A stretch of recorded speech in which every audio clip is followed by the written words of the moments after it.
கோதாவரி காவிரி குண்டாறு இணைப்பு திட்டத்தை விரைவாக செயல்படுத்த வலியுறுத்தி பிரதமர் மோடிக்கு முதலமைச்சர் விஜய் கடிதம் எழுதியுள்ளார்.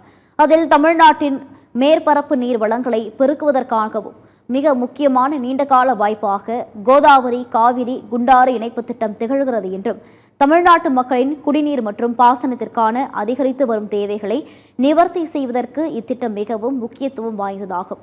தமிழ்நாட்டில் குறிப்பாக தென் மாவட்டங்களான புதுக்கோட்டை, சிவகங்கை, ராமநாதபுரம் மற்றும் விருதுநகர் ஆகியவை தொடர்ந்து கடுமையான நீர் பற்றாக்குறையுடனும் வறட்சியாலும் எளிதில் பாதிக்கப்படக்கூடிய நிலையில் உள்ளது. அம்மாவட்டங்களில் அதிகரித்து வரும் நீர் தேவைகளை பூர்த்தி செய்வதற்கான மிகச்சிறந்த நிரந்தரமான தீர்வாக கோதாவரி காவிரி வைகை குண்டாறு இணைப்பு திட்டத்தை செயல்படுத்துவது அவசியம் என்றும் முதலமைச்சர் தெரிவித்துள்ளார். எனவே இத்திட்டத்தை விரைவாக செயல்படுத்துவதால் தமிழ்நாடு, தெலுங்கானா, ஆந்திர பிரதேசம் மற்றும் கர்நாடகா ஆகிய மாநிலங்களின் மக்களுக்கும் விவசாயிகளுக்கும் மிகவும் பயனளிக்கும் என்றும் முதலமைச்சர் விஜய் பிரதமருக்கு எழுதியுள்ள கடிதத்தில் தெரிவித்துள்ளார்.